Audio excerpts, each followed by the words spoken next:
you today to our first annual Digital Scholarship Speaker Series. This is our second talk, and I'm going to, without any further ado, turn the microphone over to Chunkasu. Thank you very much, Kelly. Just so you know, I'm not the speaker. I'm here to introduce the speakers.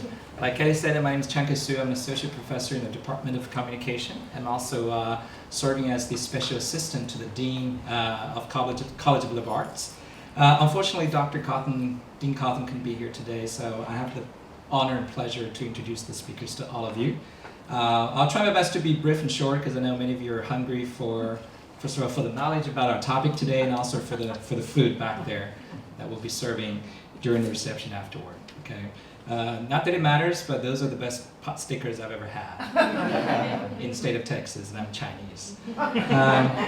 So the speakers today, the talk is going to be led by Dr. Laurel Stvan. She's the associate professor and the chair in the Department of Linguistics in TESOL.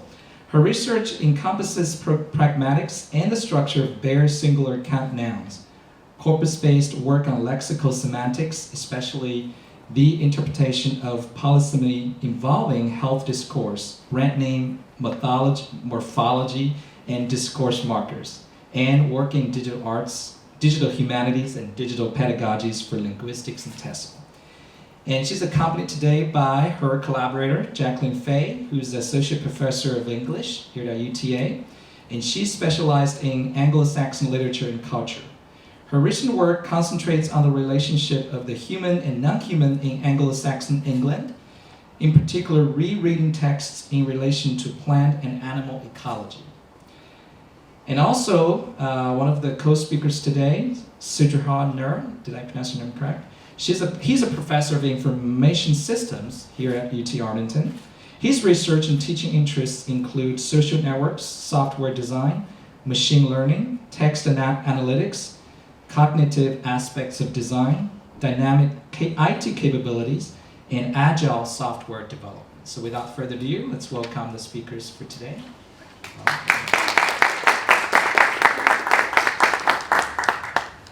Hi, everybody. Thank you for coming out today to hear about our project.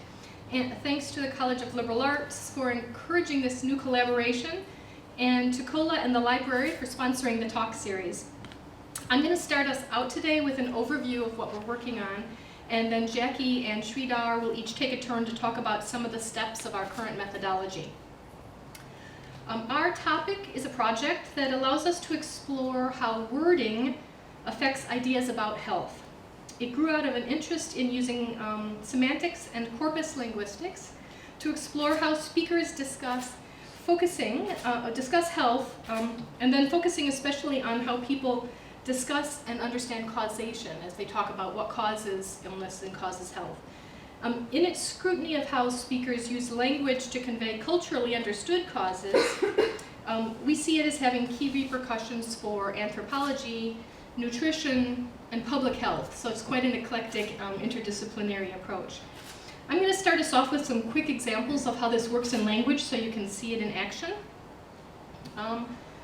Some statements, in previous work that I've done, we found some statements that can, conflating the adjective fat, describing bodies, and the food component fat, and showing that people assume they cannot get a fat body if they eat fat-free food. Right? They overlook becoming fat by eating other kinds of ingredients because the name is the same in both these words and they're conflating them. Or people tracking high blood sugar may focus only on sugar that they eat, but not carbs with other names, which can equally well affect blood sugar. So it's again, the naming is the issue that's causing the problem. For the word cold, there's also a pervasive trope, and we've probably all taken part in it, that shows that people believe that being cold or wet or chilly leads to having a cold, right? So don't go out in that cold weather, you're gonna catch a cold, right? So again, the naming of the concepts influences how we see it working. Here's some examples of these in action from the texts we're using. I'm going to read 1 and 4 in case they're too small to see here. So the first one is this is actually from Little Miss Sunshine. When you eat ice cream, the fat in the ice cream becomes fat in your body. So if you eat a lot of ice cream, you might become fat. If you don't, you're going to stay skinny. Right? So again, it's these two different uses of the word. And the example at the bottom in number 4, actually you get a bigger rise in blood sugar after eating potatoes, a baked potato say, than you do from eating pure table sugar. Right? So this one's actually disputing the conflation, but it's addressing the fact that we've confused them. For the term health literacy, which is something I've already looked at, there's the lack of health literacy is seen as a social problem in many public health researchers, and they're working on solving this. But one aspect that's often overlooked is linguistic, and that's finding agreement on what participants think that health literacy actually means, right?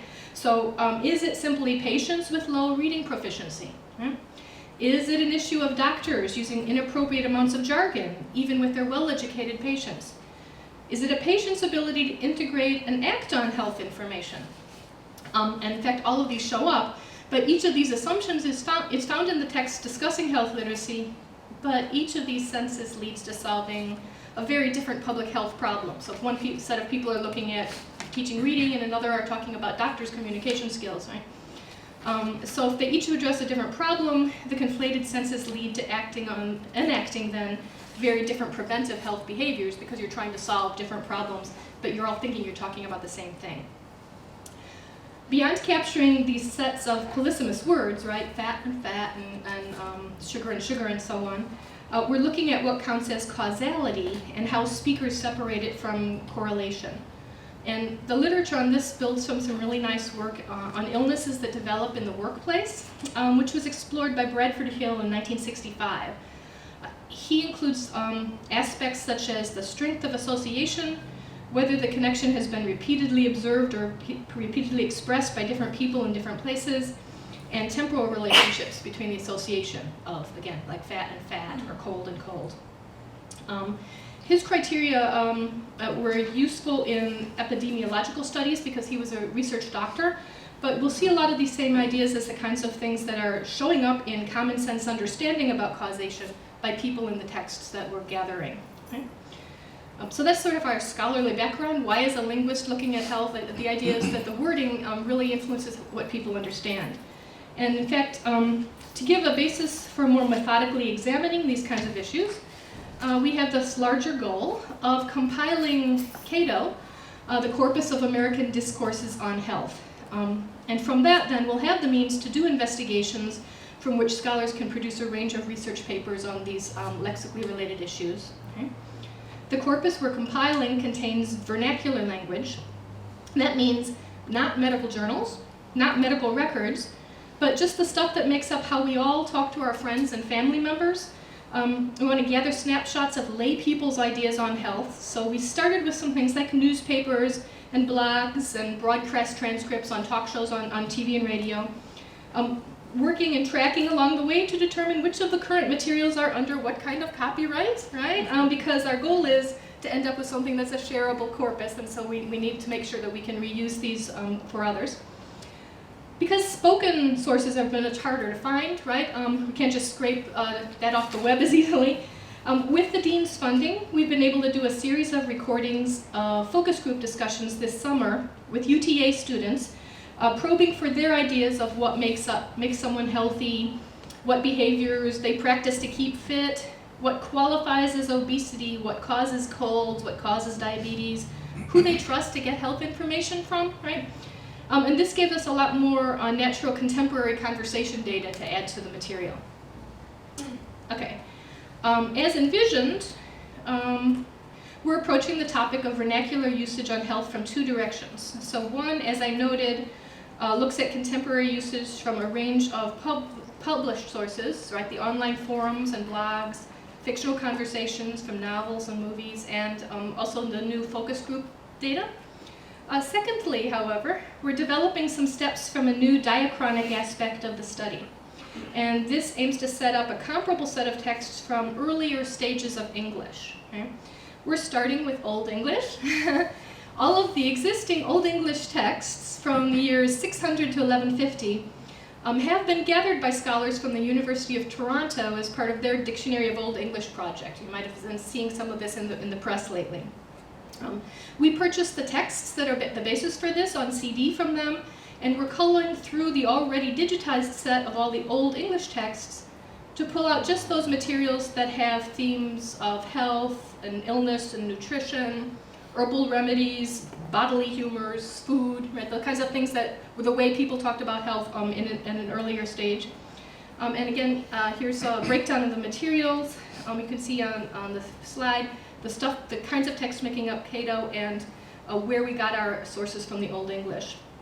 This will allow us to do a diachronic comparison of how ideas of health have changed. In approach, we're following in the spirit of two linguists, Lakoff and Johnson, who have said we are concerned primarily with how people understand their experiences, and we view language as providing the data that can lead to general principles of understanding.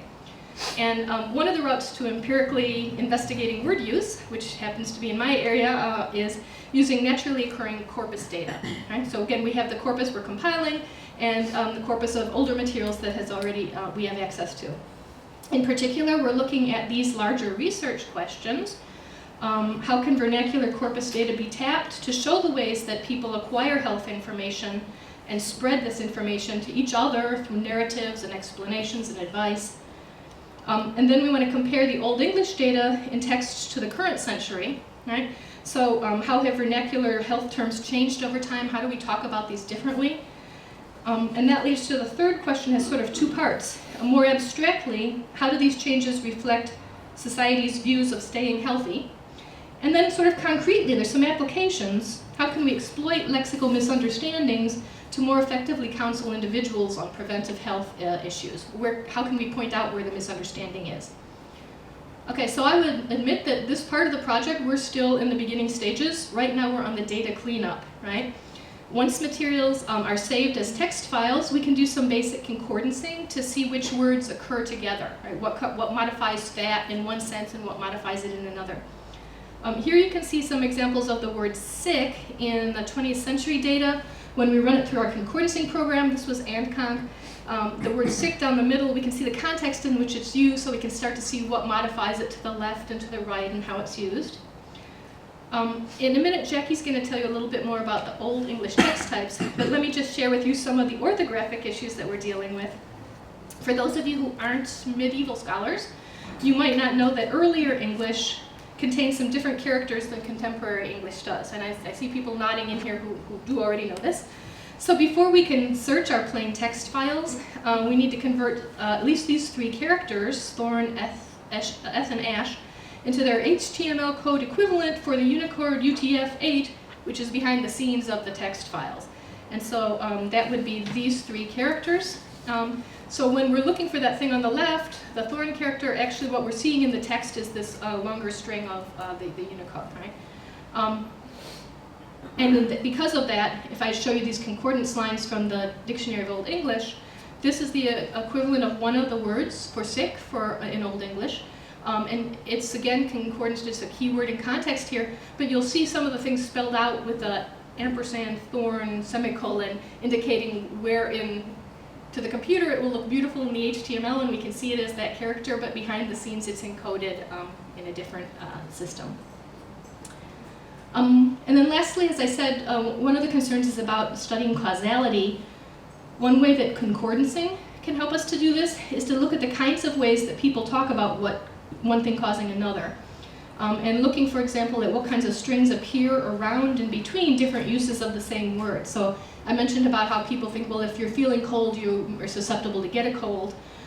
You don't have to just look for one word. When we're concordancing, we could say, give me all the examples of cold in the vicinity of another example of cold, and let's see if these are the same meaning. And is there any language around it that says makes you get, causes you to catch, brings on, brings about, right? So we're kind of looking for different predicates to talk about causality. Okay, pretty much I'm ready to pass over the mic to Jackie Fay from English, who's going to talk a little bit more about the Old English text types that relate to health topics, how they can be found and categorized. Okay? Thanks. Thank you, Laurel. Okay, so my talk's going to focus on first how to derive a list of health-related terminology for Old English, so that we can use to search the corpus with, so as to derive the health-related texts, allow those texts to emerge from the corpus instead of deciding what those texts are.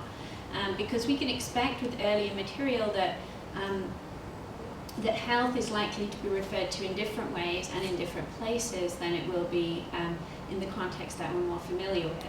So the first thing that we have done is attempt to derive a list of health-related terms we can use to search with. And then I'm going to talk about, as I go through, some of the problems with working with Old English, and then 3, the benefits of including Old English in a corpus like this, what it will enable us to do eventually, illustrated by means of some examples of Old English. So, to derive the terms that we're interested in searching for, we've been using the Thesaurus of Old English, which is a pre-existing large database online hosted by the University of Glasgow. It's an interesting digital humanities project in itself. It works as what they call an inside-out dictionary, where you can follow through from concepts to the words that are used to designate these concepts. So we can simply search on there for the term health, and it will pull up some category results that are clustered around health. So that's the first thing I did. One of these is mental and spiritual health. That's the base concept. And you may not be able to see in the boxes underneath. You could search up or down, as it were, out from this concept to other related concepts, and then you can go through from there to the words within those concept areas. So I wanted to talk more in a moment about one of these words that I found in the category of disease, infirmity, and sickness, and that word is ADL, A-D-L. It's one of the most widely used terms for illness in Old English, and it's the first one listed in this category concept of disease, infirmity, sickness. But before I do that, the first thing a challenge that we're faced with after compiling this list of health-related terminology was adding stop words to our search that we do not want the search process to pause over. In other words, those ordinary words that occur very frequently, like in, on, and, the, and numerous others that we're not interested in pulling out of a search. So one of the problems with Old English, and a student made this graphic for me. Actually, she's right here. It's Gabrielle. She's there. Thank you, Gabrielle. She made this graphic, and it is a chart that sort of playfully points out one of the major problems with working with an older stage of English. And that is that Old English is an inflectional language, so for every form of every word, you have a great number of different versions of it, because it's inflected for number, case, and gender. And what that means is there's a different form, and the computer will need to be told that that form exists. So at the bottom here you have a full paradigm for the modern English definite article, which is I love that people are laughing at this. Only could we share this moment of humour together at the university, and that makes me happy. And at the top there we can see the Old English paradigm for the equivalent word that.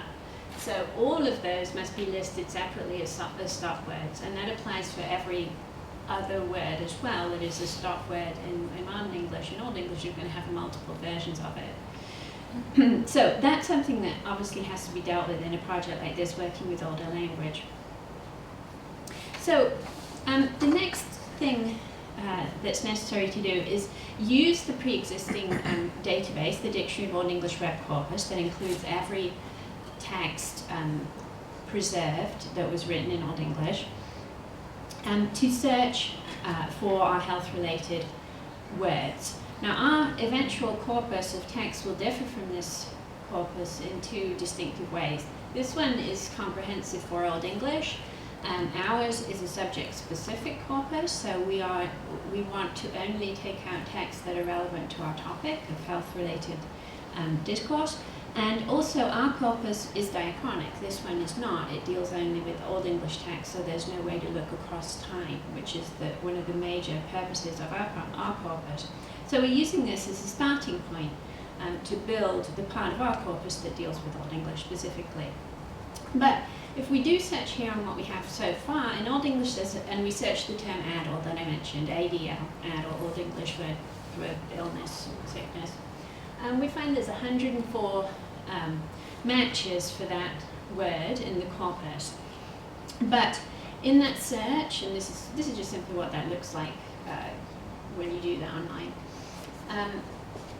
I didn't include in that search any of the variant spellings of addle, which is of course another problem that we have to address in producing our own corpus and making it searchable, is that for every word in Old English there are a lot of variant and potential spellings, although nowhere near as many as there will be in Middle English for when we add that section of the corpus. And also compound words. So in Old English, it's very frequent to create new words by means of compounding pre-existing words. That's a very common feature of the language at that stage. So our corpus will also have to address that facet of the language. So included in the 104 texts that use the word addle, however, are a vast number of different genres. And these will be typical of the type of genres of texts that relate to health in Old English, including poetry, psalters, homilies, glossaries, saints' lives, histories, collections of medical remedies, and prognostics. This suggests a variety of ways of understanding health in the time period that are distinctively different from where we're going to find interrelated discussions of health now, or indeed through time. So it's going to differ from the contemporary range of genres, and that's of course going to be the interest of producing a corpus like this. I want to mention at this point that searching an Old English text-based corpus gives us an imperfect access, though, to what regular people, regular Anglo-Saxons thought, said, and experienced about their health. We cannot access spoken word data, obviously, for earlier periods of the language. And when we are accessing text, which is the only way we can access any form of the language, we are not accessing the representation of the views of the majority of people in that society, because the majority of people in the society are illiterate. So texts are written by a small literate subsection. In this case, it's a monastic and largely male set of writers. That doesn't mean, however, that we shouldn't attempt or use the data, because it's the only data we have to imperfectly access the vast amount of opinions, views, and experiences of everyone else who lived at the time that filtered their way through in mediated ways to the texts that do survive. And lots of scholars have attempted to account for this. Here's one diagram from Karen Jolly, which shows the sort of interlocking and overlapping relationship between magic and miracle in Anglo-Saxon England. So over on the side of miracle, you have the sort of institutionalized church. In magic, you have popular culture and popular belief. In the middle is an area where there's an overlap between magic and miracle, and many, many texts are written from that area. We just don't know exactly how it is that the popular views on religion made their way into the texts, but we know that they did in some way through interactions between priests and monks and regular people. Somehow popular religion makes its way through texts that are preserved by literate monks. So while we're searching the corpus, we are accessing that popular level of belief, albeit in imperfect and less direct ways than we can currently do from modern data. We know there's a lot of overlap between, for example, bodily and spiritual ideas about health in Old English, and this is just an example of the beginning of one Old English medical text, and it says, "This plant, which is called Bethany, grows in meadows and cleared uplands and in sheltered places. It benefits both the soul and the body." It's a herbal remedy, but it doesn't imply that when you take this herbal remedy, you take it simply for a bodily ailment. So we can see that medicine is holistic there at this time period as well.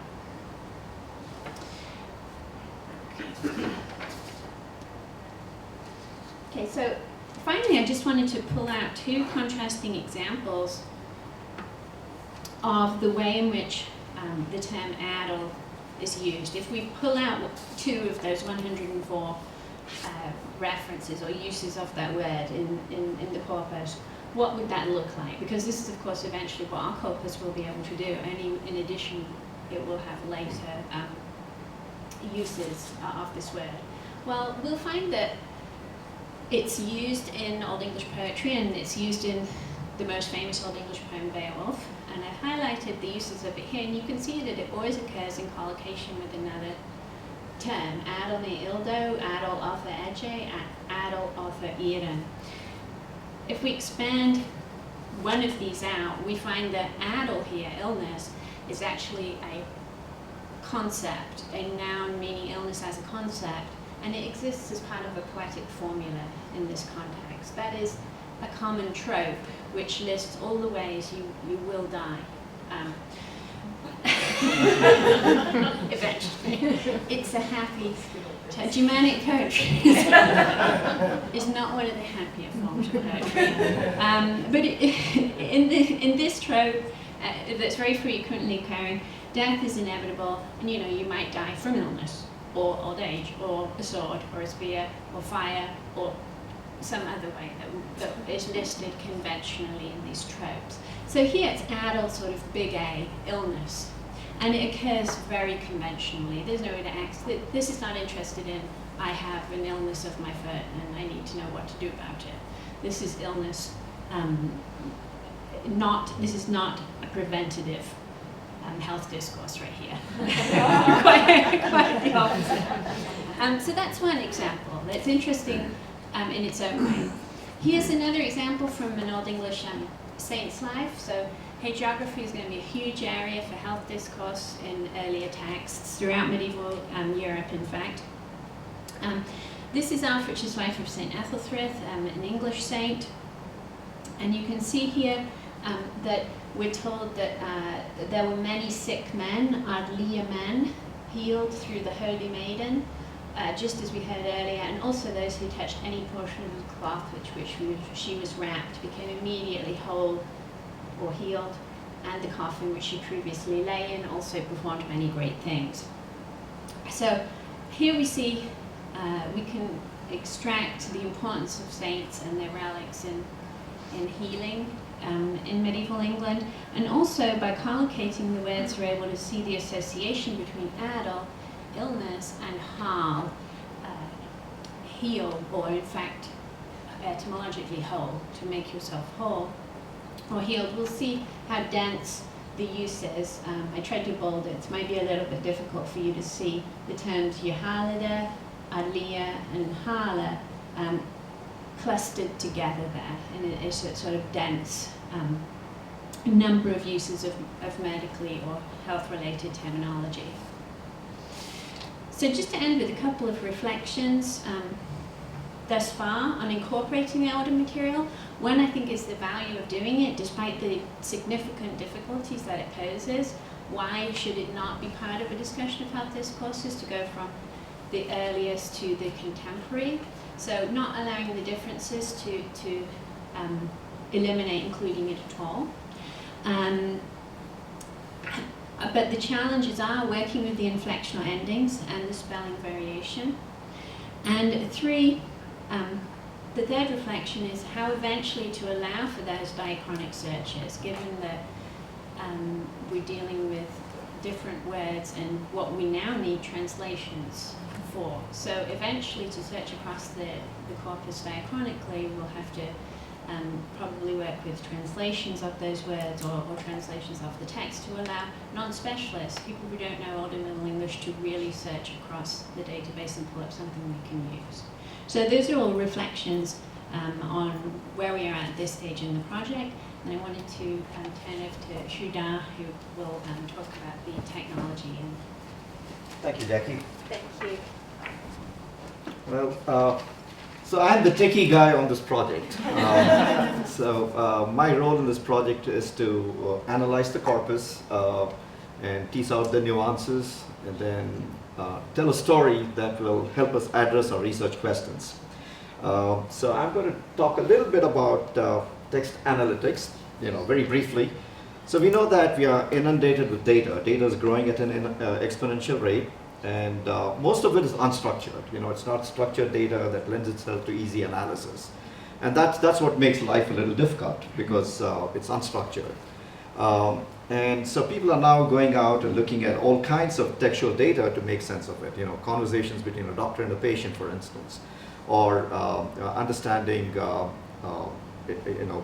scholarship, for example, or looking at novels to see who the author of the novel might be, right? So where Shakespearean play is actually written by Shakespeare, and things of that nature. So it combines linguistics, language, understanding of semantics, semiotics, and all the technology that goes with it. And so I don't understand any of the things that I mentioned earlier except the technology part. Right? So I rely heavily on my co-authors to interpret the stuff that I come up with. Right? And that's a bit of a challenge. It's an interactive process because I don't know what the words mean. Right? And so Jackie and Laurel are experts, and so I have to go back to them very frequently. And I just told them that this is very preliminary, so the results that I have no idea what they mean yet. But soon, I think we'll sit together and do it interactively, and hopefully a really nice picture will emerge, and we'll be able to address our questions very nicely. Okay? So textual analytics involves a bunch of algorithms, techniques that have been developed across a variety of programming languages. There are plenty of commercial tools available, some of them not so expensive, many of them are fairly expensive. I could ill afford to buy them with the salary that I make. Certainly I can persuade my chair to give me some money to do that. However, I rely a lot on open source tools, tools that are free, easily available, and which means it's a bit of a struggle because you don't have the easy to use point and click kind of applications which give you good analysis. So you don't see the pretty graphs. I'll have to figure out a way to do those things, right? So when we look at traditional data mining or machine learning algorithms, which are fairly sophisticated, text is obviously language. It's a bunch of characters and strings, right? And we need to convert those to numbers because machine learning and data mining techniques rely on numbers, right? And that's one of the biggest challenges with dealing with unstructured data. So we have a variety of techniques, where we look at the words, look at the frequency of occurrence of words, and we look at the corpus. So if you have n documents, we want to see how often a word occurs in the n documents. If it appears frequently across the n documents, it's a useless word, right? We throw that away, right? And that's the stop word that Jackie alluded to earlier, right? So these are some of the challenges that we have, and we are not using any data mining or machine learning in this project.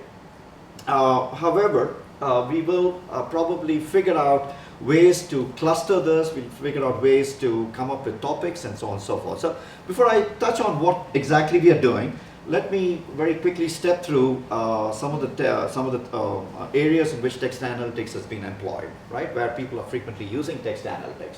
Classification, so you have your spam filters.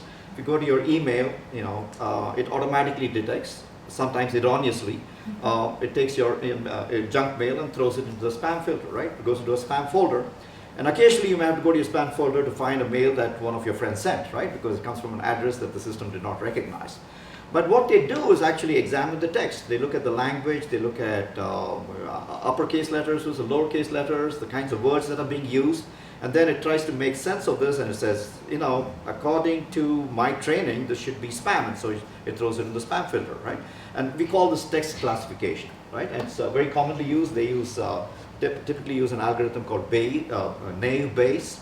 It's a very, very popular algorithm, and I teach this in my class. Clustering is a very common thing. Again, I know I'm doing some work with some medical transcripts, and we are trying to cluster them into groups to make sense and to see if there are any differences between the clusters, right? So if you have different types of patients, based on their comments, based on their transcripts, we try to cluster the documents. I do that with scholarship as well. So in my area, which is information systems, so we have had, it has a history of about 40 years, right? 40 years of scholarship.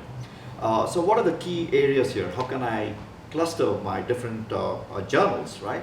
And what do these clusters mean? Some of the journals deal with very technical things. Some of them deal with ethnographic studies. Some of them are from Europe. Some of them are from North America. You know, so do these clusters make sense, and for what reasons, right? So clustering is a very common technique.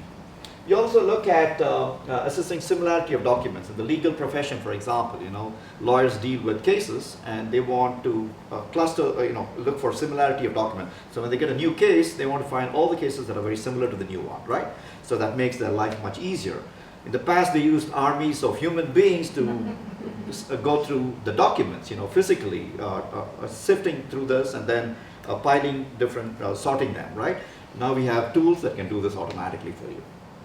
Identifying authors of a document, you know. So J.K. Rowling wrote under a pseudonym, and it was a different text, and they wanted to find out it was she who had actually written this.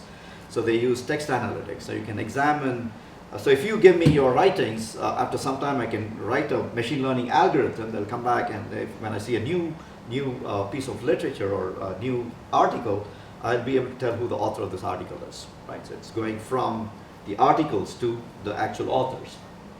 Predictions is often used by companies like Amazon and others. You know, if you bought this, you know, people who bought this book also bought this. Those are recommendation systems, but you can also use reviews that are posted by customers that are frequently available.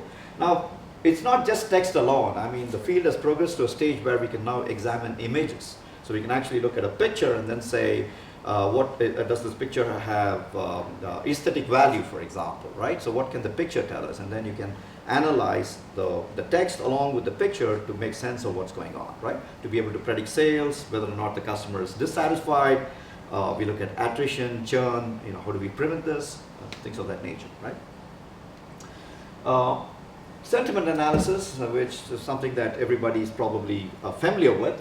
It's not simply positive and negative emotions, and a whole bunch of things. I'm working with a few folks in the management department, where we are looking at written essays of students to be able to elicit things like, you know, there are psychological characteristics like agreeableness, neuroticism, extroversion, introversion. It's a big five, you know, in psychology. So from the text, you can gather scores for each individual, right? And then you can see who's neurotic, and then what do you do with this neurotic person, right? So there are lots of nice, interesting tools available. IBM's cognitive computing facilities are available to academics, and it does a fantastic job of giving us all these characteristics, right? Assessing opinion polls, people have been using this for a long, long time. And then I guess I talked about that under sentiment analysis. And finally, modeling topics. You know, so if you have Wikipedia or a large corpus and you want to know what are the key topics that are being addressed in this corpus, we do what is known as topic modeling, right? So we let the algorithm run and come back and tell us, well, give me the top 25 topics in this corpus. And it would give you the words, and then from the words you have to infer what the topic is, right? That's typically what we do, and that's what I'm employing in this particular study. Okay. So here's a visual. I don't think it's very clear to you in the back, but what it's saying is that we start with unstructured text. That's what we have at the moment. And this goes through some pre-processing. Pre-processing is where you try to clean it up so that it's easy then for you to analyze it. So in the English language, for example, you don't want to mix up the cases, uppercase versus lowercase, right? With the tool could tell the difference. So we convert everything to either lowercase or uppercase, and then we deal with one single case. You don't have to worry about the differences. We also get rid of apostrophes and punctuations and digits, you know, because sometimes digits don't really add value to your analysis. We get rid of stop words, you know, the and of and is and on. So there's a well-published list of stop words that people use, and sometimes you derive your own stop words from the domain, right? So you realize that in this medical domain, these words are quite useless. We don't need them. And so you add them to your regular group of stop words and get rid of them. And then you also do a stemming. You know, sometimes you have variations of the same word. You may want to get the root word and then do the analysis using the root word. And sometimes the stems don't make sense at all, at least to me. So I don't do stemming. I do a lemmatization, where it does a similar thing but gives me an English a word that's found in the dictionary, right? It's a lot easier to deal with. So these are techniques that we often do at the second stage here, which is called pre-processing. And once it's pre-processed, then I can go and analyze my data, right? And I can do a variety of analysis on this. In my particular corpus, this is basically what I'm trying to do. Now we got our files, our corpus is in both HTML and XML format. So I use tools to, these are called parsers. So I basically took the HTML files and then converted them to text files. And there's some amount of loss of information, when you do the translation, as Laurel and Jackie mentioned, because of the types of characters we are using in Old English, right? This would not normally be a problem if you're using plain English, right? But the corpus that we are dealing with has all these funny characters, and dealing with them can be a bit of a problem, especially when you have different ways of storing data in the computer, right? It can be ASCII format, it can be Unicode, a variety of formats. And going between these can be a bit of a problem at times, right? Which is what I'm running up against. So we use medical terms. So thanks to Jackie and Laurel here, we got a list of all the terms that are relevant to our study. And using that, I filter. So we started off with about 3,000 plus documents, and now we're down to about 1,800, which seemingly are relevant to our study, right? I removed the stop words from these relevant documents, and finally I did a preliminary analysis, very, very preliminary. So if you understand Old English and you don't make sense of my data, it's because it's very preliminary, right? If you don't understand, I'm hoping that you don't understand Old English, so then we can say we found something really fantastic. So this is my sample text, right? This is what I'm dealing with, and so anybody who's done a little bit of text analytics knows what I'm up against here, right? So let me very quickly go through what the things that we're dealing with here. So we're looking at Python, which is the programming language. For those of you who are curious to know the origin, it's named after Monty Python. Very nice language. It's fantastic, very easy to learn. Okay, a great tool for linguists. For anybody wishing to get into programming, I think this is the language I would advocate. It's very, very nice. So I use this mainly for my pre-processing, generating word clouds, and I can do a variety of analyses with this, but for this particular project, I'm restricting my analysis to pre-processing and the word cloud. It's a nice picture that you come up with. I use a tool called Leximancer. This was, I think, developed in Australia. Made the mistake of buying it, so I use it, right? I paid about $500 for this from my research money. It's okay, it's got some good graphics and all that, but it's a black box. I have no idea what's going on behind the scenes, which means that I feel uncomfortable, with my findings. I can't explain why I got what I got, right? I'd like to know the algorithm. I'd like to know, the logic behind, the clustering or whatever happens, right? Finally, I use a tool called Machine Learning for Language Toolkit. This is free. It's open source. It's called Mallet. It was developed at the University of Massachusetts, Amherst. They use an algorithm called LDA, latent derelict allocation, very, very popular algorithm. It was developed at Princeton, and that's very frequently used for topic modeling. Okay, and that's the one that I'm using at the moment. I have a bunch of other tools too that I haven't tried out on our corpus yet. I plan to do that shortly. Okay, so here's the word cloud that my Python program gave me. I did not bother to convert to lowercase, uppercase. That's the next thing that I'm going to try out. I'm not really sure how many of these words are actually relevant. Jackie's perhaps the best person to tell us. But after I've cleaned it up and after I'm reasonably sure that my corpus contains only the words that we desire, I think this will look a lot more meaningful. Our cloud should look. And you can see that there's a slight variation in the size of your words there, and that's based on the frequency of occurrence, right? Okay, and this bit of analysis comes out of Leximancer, and I took one of the concepts, I can't pronounce it, it's presumably related to health, is that SEOE with two dots on top of the O? Is it a health related term? Well, I just picked one term, right? So what I have is a whole bunch of terms here, and it gives me the frequency of occurrence. So when I sit with Laurel and Jackie the next time, we're going to go and select, so I can go and click on any one of these, presumably a medical term, and that will change my structure. It's going to tell me all the related words, and then we can build a tree-like structure around a word that's relevant. Okay? So we haven't done that yet, but that's the purpose of this particular thing. It's nothing but a concept. Actually, there's a visual that goes along with it. It's called a concept map. My concept map was very cluttered. I couldn't get it to a shape where I could present it. And here you would just see bunch of letters, right? It wasn't meaningful for a presentation today, but hopefully we'll clean it all up and look very nice and pretty when we send it out to a conference or a journal, right? So this is called a concept analysis. We also did key themes. So we identified key themes based on this corpus. So what the software does is it gives me the keywords, and when you click on each of these words, it gives you the theme. It also gives you the associated words and all the text related to each of those words, right? And so this gives you the context in which the word was used. Then one can go deep down to see how exactly it's being used, what are the other words in its neighborhood, and so on and so forth, right? Finally, I extracted some topics, okay, and this is a little bit of a challenging thing, because you don't, if you have a corpus, how many topics do you extract, right? We'll have to tell the software how many topics we desire to have, right? It could be 10, it could be 15, 20, it's kind of arbitrary. There are tools available for us to assess the goodness of our topics being returned, but it's an iterative process. You need to go through this several times, several iterations. So what I did was I chose an arbitrary number. There are some thumb rules available. If you have 1,000 documents, then you divide that by 2, that's 500, and then you take the square root of that. That's the number of topics one would expect to find in 1,000 documents. Okay, that's purely arbitrary, right? So if you send it out to a journal, the reviewers are going to question that. There are other mathematical ways of determining this, and we haven't employed that yet. So I just did a brute force, give me 25 topics, and this is what I got, right? So what we typically will end up with is a score, okay? And this score is a relative score. The higher the number, the more important the topic, right? So I just picked the top 5 topics by their scores, and you can see a whole bunch of words associated with each topic, right?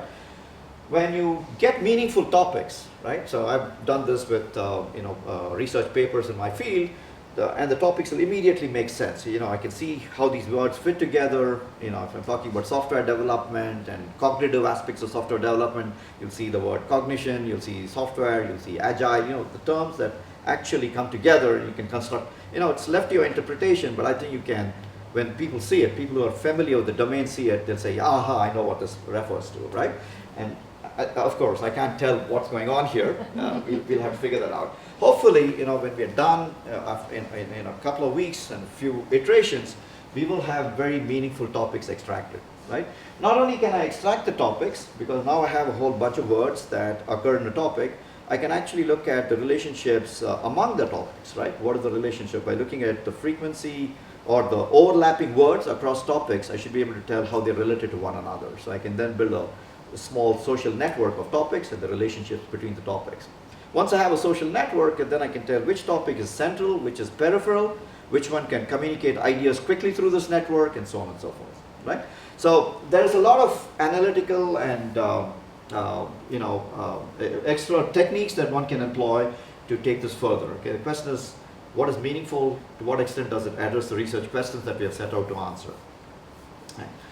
So this is just a brief overview of the technical aspects of what we are doing on this particular project. I use a variety of text analytics tools. I'm not using most of them in this particular project because the other tools that I have deal with English, specifically. They use the semantics of the words, to make sense. So the tools that I'm using do not make use of the semantics. It's purely based on structure and frequency of occurrence, right? This particular tool that I mentioned, the last one for topic extraction, it's based on a probability distribution. So if you have 3,000 documents, okay, it starts off with the assumption that each document reflects a certain number of topics, okay? Every document. So if you're writing, even if it's about medicine, there's probably some aspect of literature there or some aspect of spirituality there, right? So there are several topics reflected in each document. So the software looks at the distribution of topics across these documents, right? And once it's figured out the distribution of topics across these documents, it looks at the distribution of words across each of the topics, right? And that's how it comes up with the score. And I can not only get the words associated with the topic, but I can also get the probability of occurrence of the word within a topic, right? So I can actually dig a little deeper to see which words are most probable within a particular topic. Okay? So I'll stop at this point. I think we have a whole bunch of references, and of course, thanks to the digital humanities, Laurel's already done this bit, so I'll just move on to the questions, and three of us will be very happy to take any questions you might have. we have any questions from the audience? Go ahead. Yeah, could you go back a few slides to the word net, or the word cloud? Yeah. Which that, which whatever. one? The word The cloud. word, yeah. The word cloud. Yeah. Okay. That thing. Yeah. Okay. I thought I'm seeing what the class system recognizes as Latin terminology in here. Since you said this has been very preliminary, are there plans to filter out Latin terminology, or is that going to be included in analysis? Yes, there are plans to filter it out, at least one version of it to filter out, because a lot of the top stuff that came up was borrowed Latin terms. Okay. Yeah, good point.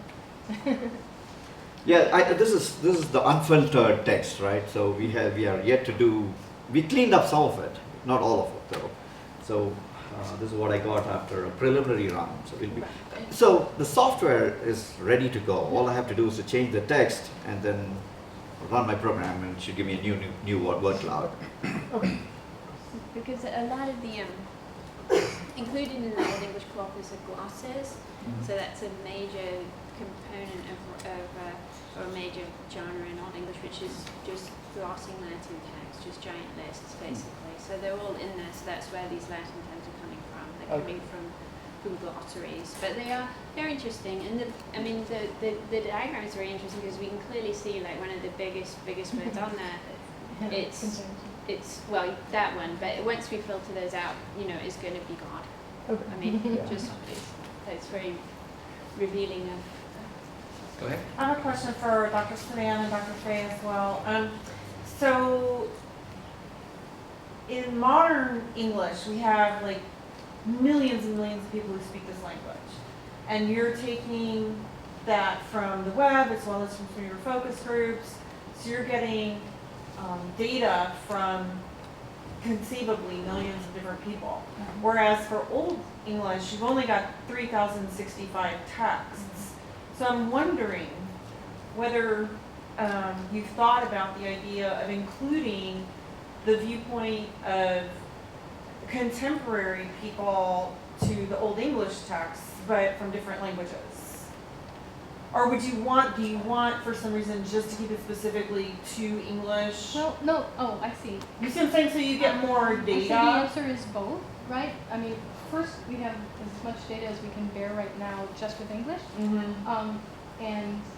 But it is a bigger group, and you sort of want to norm the numbers because the Old English speakers is a much smaller set.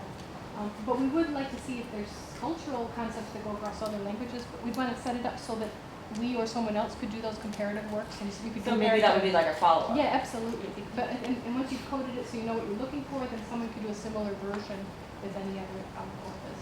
Because that would be really great to see. It would be Right now, really we're just interesting. contrasting old and new. But it would be nice to do then across languages or across locations or. Right. Yeah, that's right. Because culturally, this data set that you're getting culturally from the English speakers in the modern era is so diverse compared to the cultural experiences and background of the Old English folks, as Dr. Fay pointed out. Yeah, So absolutely. that's a very small group of people that that are represented in that old corpus, right? Yes, that's absolutely right. Yes. Yeah. Interesting. Any other questions? Is there a way? Go. Jeffrey, it's all from Linguistics. So is there a way to sort of take texts that clearly aren't related to health, and to sort of use those as a way to strip out things so that you're only getting the terms that are truly, just specific to the health topics that you're interested in? And the reason I mention this is that I see that God comes up a lot here. Mm-hmm. And you might conclude, well, God figures into health discourse In the Old word English in the stuff. mouth here. Yeah, right. But then you might think to yourself, well, but if you look at all texts, Yeah. it just figures into all texts in the word in the mouth. I think So it's not there the- are several ways to do different kinds of comparisons of whether a word is, key in one genre of text versus not key in a more general or a very different specific text.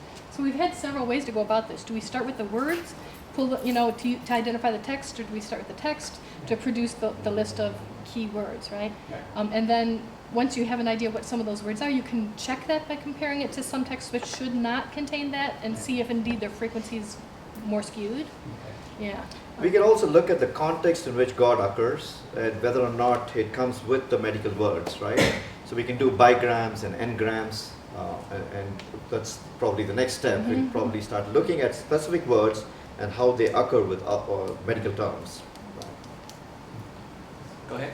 Could you just elaborate a little bit on what you mean by the term unstructured text? Okay, so unstructured, structured, I'll define what structured text is. Structured text has a well-defined schema, right? Like in a database. So take a customer order, for example, right? You go to Best Buy and buy certain things. So there's a customer is well-defined, you have an ID for the customer, you have a name, you have an address, telephone number. So if they have to retrieve any information about a customer, it's straightforward. Give an ID and boom, it gives you all the information, right? So that's structured text. And then the customer has orders, and so there would be an order table that lists all the orders, and they're all nicely linked. So you can get customers and all their orders and their order lines and the shipping times and everything else. That is structured data, right? And those go into databases. Unstructured is where there's no schema, there's no format, there's no fixed, I could be dealing with words, I could be dealing with numbers, I could be dealing with anything in any form. That's the challenge. Like tweets, right? Tweets are a big challenge because they don't even use English most of the time, right? So it's, they use abbreviations, things like LOL, and it's got its own. And then the emoticons, how do you put all that into your analysis? So you have structured, which is one end where it's very clean, very neat, easy to query, easy to get your results. Like in an airline reservation, you want to look up an airline, what seats are available, that's all structured. Whereas at the far end, you have unstructured, and then you have semi-structured, like something like XML and all that, right? Or if you're looking at weblogs, so those are slightly structured, but you'll have to infer a schema. You can, with some difficulty, you can write some code to make it structured. So the big challenge in text analytics is take unstructured text and somehow give it some structure, then you can analyze it. So if you're a machine learning or a data mining person, right, trying to make some predictions, you have to convert those to numbers, right? And then how important is a word? So there are techniques for doing that. There's something called term frequency, inverted document frequency.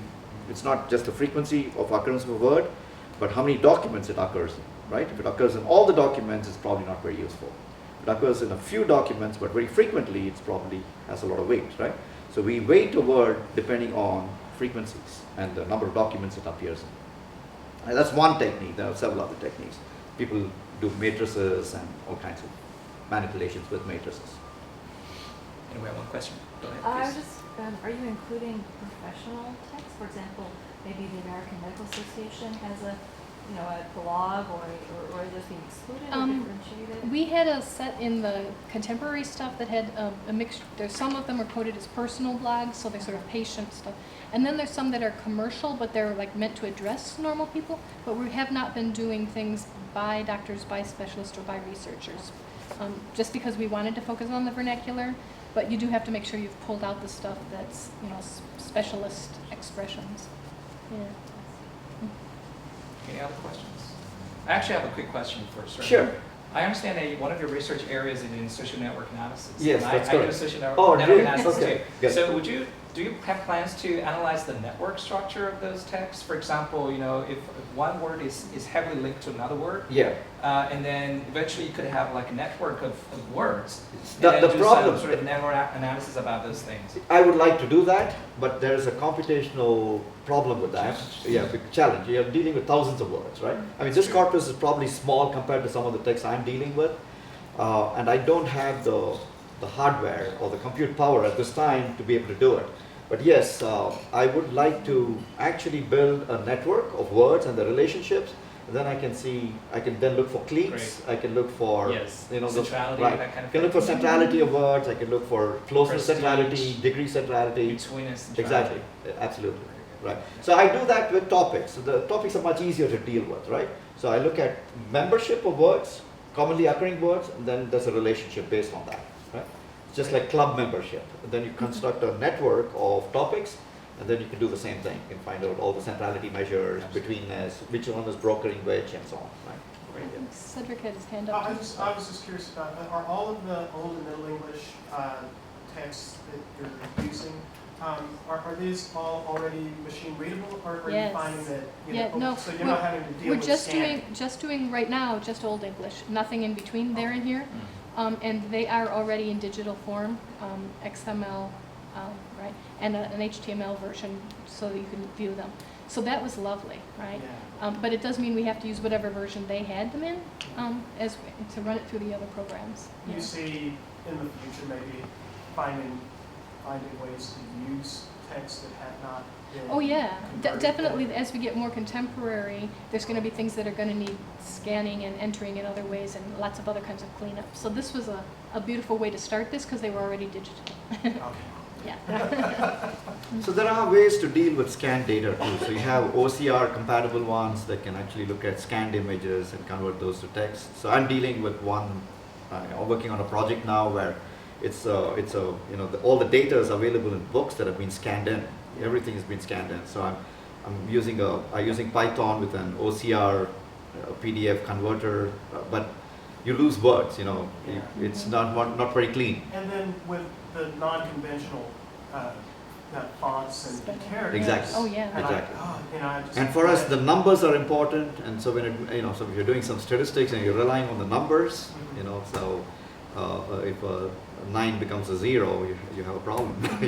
So I imagine at that stage, once you get to that stage, you're going to need. That's when you need the army of people to come and check Exactly. everything. Exactly.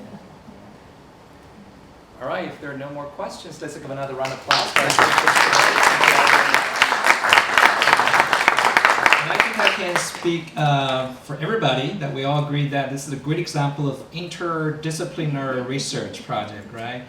Speaking of which, for those of you who are wondering how and where you can meet people from other areas, I just want to make a quick announcement for another event that COLA, again, partnered with our wonderful libraries.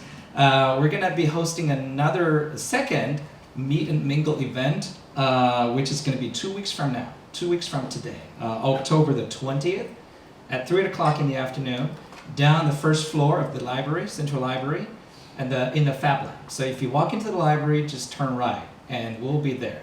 We got a great turnout last time, okay? People came from mathematics, business. So if you're looking for partners like Sridhar, or if you're from the business point of view, you want to meet people like Jackie and Laurel, then that would be a great opportunity for you to meet and mingle with people from different disciplines. So that's coming up 2 weeks from now. The Tuesday after that week, which is October the 25th, we're going to have our third event for this Digital Arts and Humanities Speaker Series. And the speakers will be coming from Department of Communication, Dr. Mark Tremaine, who will be talking about Hispanic youth, digital media fluency, and political capital. So we welcome you all, and also people who know, to come to these events.